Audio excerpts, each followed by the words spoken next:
یہ حضور علیہ الصلوۃ والسلام کی توجہات کا نتیجہ ہے۔ نواب آف کلات کا پوتا یہ پچھلے 14 اگست کو ٹی وی پہ آیا تھا، اس نے خود بات بتائی، کہتا میرا جو ہے وہ دادا جو تھا وہ پاکستان کے حق میں ووٹ دینے کے لیے تیار نہیں تھا، لیکن پھر اچانک تیار ہو گیا۔ تو کسی نے نواب آف کلات سے پوچھا کہ یہ کیا ماجرا ہوا کہ تم تو پاکستان کے حق میں ووٹ دینے کے لیے تیار نہیں تھے اور ایک دم تیار ہو گئے؟ کہا رات سویا حضور خواب میں ملے اور آقا کریم نے فرمایا پاکستان کو ووٹ دینا ہے۔ تو یہ حضور کی روحانی توجہات کا مرکز ہے یہ ملک، یہ بات ذہن میں رکھیں۔ ہماری خطاؤں کی سزا ہے جو ہمیں مل رہی ہے اور وہ ملے گی۔ قدرت جو ہے وہ کسی قوم کے اجتماعی جرم کو معاف نہیں کرتی، اس کو سزا ضرور ملتی ہے۔ فطرت افراد سے غماز کرتی ہے لیکن قوموں کے اجتماعی جرم معاف نہیں ہوتے ہیں۔ ہمیں جو کچھ مل رہا ہے اور جو کچھ ہماری جھولی میں ہے یہ ہماری کرتوتوں کی سزا ہے اور یہ ہمیں ضرور ملنی ہے۔ لیکن جہاں تک رہی پاکستان کی بات، تو یہ بات میں آپ کو یہاں کہہ رہا ہوں، 63 سال بیت گئے۔ وہ کہا تھا فیصل آباد کے اس جو ہے وہ سکھ نے کہ میرے گھروں کا خیال رکھنا، ہم فصل آ کے کاٹیں گے۔ یہ جو ہم فصل بو کے چلے ہیں 6 ماہ کے بعد ہم نے آ جانا، فصل پک جائے گی تو ہم آ جائیں گے۔ اور وہ کہتے تھے پاکستان بن گیا ہے تو یہ تو چلا ہی نہیں سکیں گے، یہ تو ہاتھ جوڑ کے کہیں گے دوبارہ مدغم کر لو ہمیں ہندوستان کے اندر۔ لیکن 63 سال ہو گئے، اللہ کے فضل سے پاکستان ایٹمی قوت بھی ہے اور اپنے پاؤں پہ کھڑا ہوا بھی ہے۔ انڈیا ہمیں کھا جاتا اگر اس پاکستان پہ حضور کی نگاہ کرم نہ ہوتی۔ 1965 کی تاریخ آپ بھول گئے ہیں؟ دنیا کو پتہ ہی نہیں تھا اس وقت کہ دنیا کے خطے کے اوپر پاکستان بھی کوئی ملک ہے، لیکن جب چند دنوں کے اندر صرف 17 طیاروں کے نقصان سے ان کے 114 طیارے گرے تو دنیا کی آنکھیں کھل گئی۔ چونڈے محاذ پہ جو کچھ ہوا زمانے کی آنکھیں کھل گئی، یہ قوم نکل کہاں سے آئی ہے؟ اللہ نے اس قوم کو جذبے دیے ہوئے ہیں اور انشاءاللہ اس قوم سے اللہ نے کام لینے ہیں۔ بد نصیب حکمران ہیں کہ جو امریکہ کے پٹھو بنے ہوئے ہیں اور ہر دور میں بدکار قسم کے حکمران ہمیں ملے ہیں، یہ ہمارے گناہوں کی سزا ہے۔ کسی نے حجاج بن یوسف سے کہا تھا تو حضرت عمر جیسا انداز حکمرانی کیوں اختیار نہیں کرتا؟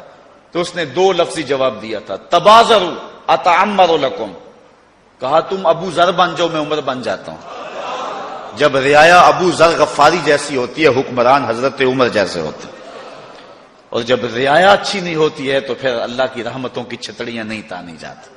آج ہمارے اوپر جو کچھ ہو رہا ہے، جو ہمارے حالات ہیں، یہ ہمارے گناہوں کی سزا ہے۔ ایک روایت کے لفظ ہیں اعمالکم امالکم، تمہارے اعمال ہی تمہارے امال ہیں، یعنی جس طرح کے اعمال کرو گے اس طرح کے امال ہوں گے، اس طرح کے حکمران ہوں گے۔ تو یہ ہمارے گناہوں کی سزا ہے اور وہ ہمیں ملنی ہے۔ فطرت جو ہے وہ قوموں کے اجتماعی جرم معاف نہیں کیا کرتی۔ یہ جو کچھ ہو رہا ہے، جو حالات آگے آ رہے ہیں، انتہائی ناگفتہ بے حالات، ابھی اور ہم نے نیچے گرنا ہے۔ کار مذلت کی گہرائیوں کی طرف ہم بڑی تیزی کے ساتھ سفر کر رہے ہیں۔ جب تک ہم اپنے آپ کو ٹھیک نہیں کریں گے، اجتماعی توبہ نہیں کریں گے، جب تک خیانت نہیں چھوڑیں گے، اتنی دیر تک جو ہے وہ ہمارے اوپر رحمتوں کی چھتڑیاں نہیں تنی جائیں گی۔ جب میں کہتا ہوں الہی میرا احوال دیکھ، حکم ہوتا ہے اپنا نامہ اعمال دیکھ۔ ہم اپنے آپ کو ٹھیک کرنا ہے، اس ملک کی مانگ میں رنگ بھرنے، اور یہ وہ ملک ہے، حضور نے فرمایا کہ مجھے ہند سے ٹھنڈی ہوا آتی ہے۔ اقبال نے بھی کہا تھا میرے عرب کو آئی ٹھنڈی ہوا جہاں سے، میرا دیس وہی ہے، میرا دیس وہی۔ تو یہ قیامت تک قائم رہے گا، حضور کی نگاہوں کا فیضان، اس کو مٹایا نہیں جا سکتا ہے، اس کو مٹانے والے آپ مٹ جائیں گے، اور پاکستان انشاءاللہ اس دھرتی پر قیامت تک قائم رہے گا۔ اللہ نے اس سے بہت سارے کام لینے ہیں، اور جو ہے وہ غزوہ ہند بھی یہاں ہونا ہے۔ انڈیا کو انشاءاللہ وہ وقت آنا ہے کہ یہاں کے مجاہدوں نے اٹھ کر کے، یہاں کی فوج نے اٹھ کے، یہاں کی ملٹری نے لوگوں کی اعانت کے ساتھ اٹھ کے جا کے انڈیا کو کیپچر کرنا ہے، پھر بیت المقدس میں جا کے اسلام کی عظمت کا جھنڈا لہرانا ہے، یہ اعزاز ملے، پھر اساطیر امام مہدی میں شامل ہونا ہے، اور خلافت علی منہاج النبوت قائم ہونی ہے دوبارہ۔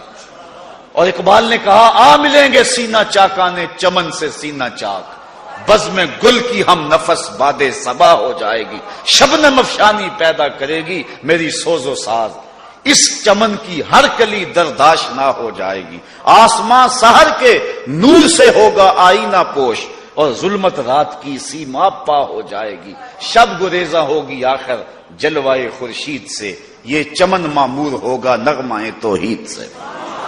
انشاءاللہ ہونا. یہ مقدس دھرتی ہے. پاکستان کے ساتھ جو لوگ خیانت کرتے ہیں، چاہے وہ حکومت کے ایوانوں میں ہیں چاہے جو عوام کے اندر ہیں، اللہ تعالیٰ انہیں پگھلا کے رکھ دے گا، جس طرح نمک پانی میں پگھلا دیا جاتا ہے. یہ مقدس دھرتی ہے. جس نے اس دھرتی کے ساتھ بے وفائی کی، اللہ اسے سخت کوشش کرے گا، اس کو پگھلا کے رکھ دے گا. پچھلے دن پاکستان کا ایک فوجی بارڈر کراس کر گیا اور انڈیا میں چلا گیا. وہاں ایک سکھ فیملی نے پکڑ لیا اور اپنے گھر جا کے قید کر دیا. موقع رات کا تھا. انہوں نے صبح ملٹری کو دینا تھا اور سمجھا کہ یہ سمگلر ہے. جب رات کا پچھلا پہر ہوا، ایک بوڑھی خاتون ان کے دروازے کی کھڑکی پہ آئی جہاں وہ شخص قید تھا گھر کے ایک کمرے میں، اور بڑے غصے سے کہا، ہم نے تمہیں پاکستان اس لیے بنا کے دیا تھا کہ وہاں سمگلنگ کرو؟ وہ فوجی جوان کہنے لگا کہ پہلی بات تو یہ ہے پاکستان تم نے کب بنایا تھا، اور دوسری بات یہ ہے میں سمگلر نہیں ہوں، میں فوجی ہوں. تو جب اس نے کہا نا کہ تم نے پاکستان کب بنایا تھا، تم تو سکھوں نے پاکستان اجاڑا تھا، تم نے تو جو ہے وہ آنے والے قافلوں کو لوٹا تھا، کرپانوں کی نوک پہ بچے چڑھا کے پٹک کے زمین پہ مارے تھے. وہ دردناک کہانی کتنی دکھی کہانی ہے جب ماؤں کی گود سے بچے چھینے جاتے اور کرپان پہ چڑھائے جاتے اور پٹک کے زمین پہ مارے جاتے. بچے کا پیٹ پھٹتا اور ماں کیا کہتی، پاکستان کا مطلب کیا. لا الہ. آج وہ ماں تڑپ رہی ہوگی. 63 سال ہو گئے ہیں. ہم نے وطن اس لیے بنایا تھا کہ یہاں غنڈوں کا راج ہو. ملک اس لیے بنایا تھا کہ یہاں لٹیروں کا بسیرا ہو. ملک اس لیے بنایا تھا چند لوگوں کی چراگاہ بن جائے. آج ملک کی حالت یہ ہے، اگر ایک آدمی اپنی بیٹی کو یونیورسٹی میں چھوڑ کر کے آتا ہے، 3 گھنٹے کے بعد فون آتا ہے بیٹی کی لاش اٹھا کے لے جاؤ. کیا تقدیر نے اس لیے چنوائے تھے تن کے، بن جائے نشیمن تو کوئی آگ لگا دے. کیا اس لیے یہ ملک حاصل کیا تھا، اس لیے اس وطن کی مانگ میں اپنے خون سے لوگوں نے رنگ بھرا تھا. سبز حلالی پرچم پہ اپنی زندگیاں اور اپنی ممتا بھری گودیاں ماں نے اس لیے نچھاور کی تھی. ہم ان کہانیوں کو نہیں بھول سکتے جب 10 لاکھ لوگوں سے زیادہ لوگ جو ہے وہ اس ملک کی آبرو کے لیے قربان ہو گئے تھے. 1 کروڑ آدمی نے ہجرت کی تھی. یہ انسانی تاریخ کی سب سے بڑی ہجرت ہے. 10 لاکھ لوگ اپنی جان کا نذرانہ جو ہے وہ اس وطن کی مانگ میں رنگ بھرنے کے لیے، اس کے خاکے میں رنگ بھرنے کے لیے اپنی جان کا نذرانہ پیش کرتے ہیں. پاکستان کی تاریخ پڑھو، بڑی دلدوز اور بڑی دردناک تاریخ ہے. لیکن آج لوگوں نے اس کو اپنی چراگاہ بنا کے رکھ لیا ہے. انہیں سخت سزائیں ملے گی، اللہ کے قہر و غضب کا سامنا کرنا پڑے گا جو اس ملک کے ساتھ بے وفائی کر رہے ہیں. تو کہا تم سکھوں نے تو ملک اجاڑا تھا، تم نے تو بچے ماؤں کی گودوں سے چھینے تھے اور کرپان کی نوکوں پہ چڑھائے تھے، اور تم نے بچوں کو فرش پہ پٹک کے مار کے ان کے پیٹ توڑے تھے اور ان کی ہڈیاں توڑی تھی اور ٹرینیں جلائی تھی. تم نے کہا پاکستان بنایا تھا. تو اس نے کہا کہ میں سکھ نہیں ہوں، میں وہ بد نصیب عورتیں جو ان ایام میں سکھوں کے ہتھے چڑھ گئی تھی ان میں سے ایک بد نصیب خاتون میں بھی ہوں، اور بدقسمتی سے ان کے بیٹوں کی ماں ہوں. پاکستان سے بے وفائی نہ کرنا. سنو اس خاتون نے کیا کہا. اس نے کہا پاکستان سے بے وفائی نہ کرنا. پاکستان اتنی مقدس دھرتی ہے کہ میرے پوتروں کو جب بخار آتا ہے نا تو میں پاکستان کا نام لے کے دم کرتی ہوں، اللہ شفا دے دیتا ہوں. اتنا مقدس جو ہے یہ خطہ ہے، اتنا مقدس خطہ ہے، اور حضور کی نگاہیں اور حضور علیہ السلام کی کرم نوازیوں کا نور اس ملک کو حاصل ہے. تو انشاءاللہ یہ ملک مٹے گا نہیں، یہ قیامت تک قائم رہنے کے لیے یہ ملک معاذ وجود میں آیا تھا اور انشاءاللہ قیامت تک قائم رہے گا. مشکل حالات قوموں پہ آتے رہتے ہیں. اس وقت ہمارے اوپر مشکل حالات ہیں، زمینی آسمانی بلائیں ہر طرف سے ہمیں گھیرے ہوئے ہیں، اور حکمران جو ہیں وہ جیسے ہیں وہ آپ کو پتہ ہی ہے، اور یہ ہماری بدعمالیوں کی سزا ہے. اللہ نے پاکستان کے جو ہے وہ پہاڑوں کے اندر اور پاکستان کی زمین کی کوکھ کے اندر بڑا کچھ رکھا ہوا ہے. یہ پچھلے دن ڈاکٹر سمر کا جو ہے وہ آپ نے دیکھا ہوگا نوائے وقت کے اندر چھپا تھا بیان. اس نے کہا کہ پاکستان کے پہاڑوں کی کوکھ میں اتنے معدنیات موجود ہیں، اگر اس کی بجلی بنائیں اور پورے ملک کو سپلائی کریں 500 سال تک ختم ہی نہ ہو. اللہ نے اتنا نوازا ہوا ہے اس ملک کو.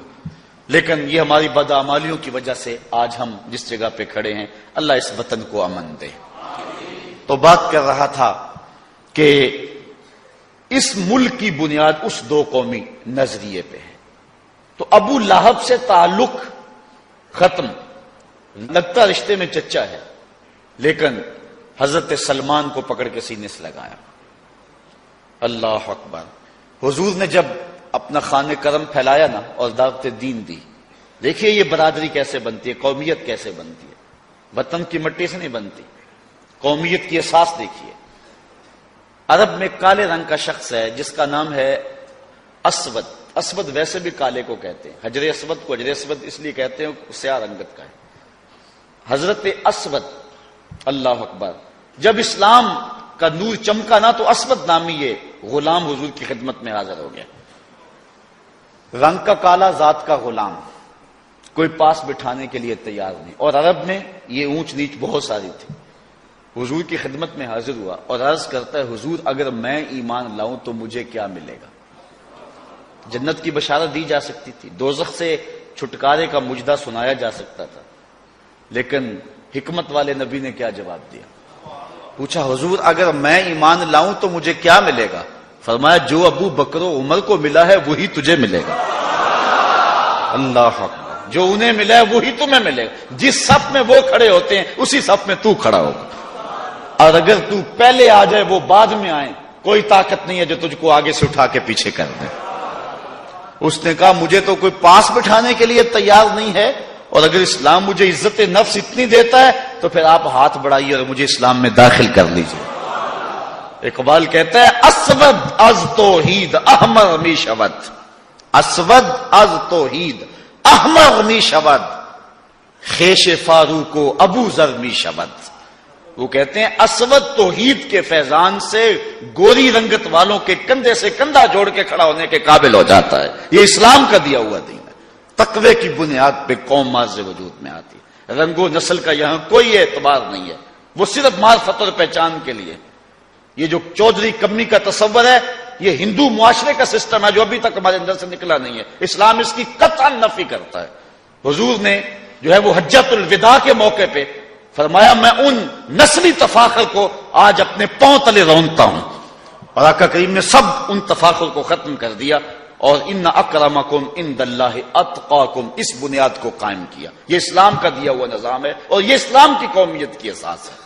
اگر یہ نہیں ہے تو اسلام کی روح ہی نہیں ہے۔ یہ بات اچھی طرح سے ہم اپنے ذہن میں بٹھا لیں۔ تو یہ ہے اسلام کی اساس اور یہ ہے اسلام کی بنیاد۔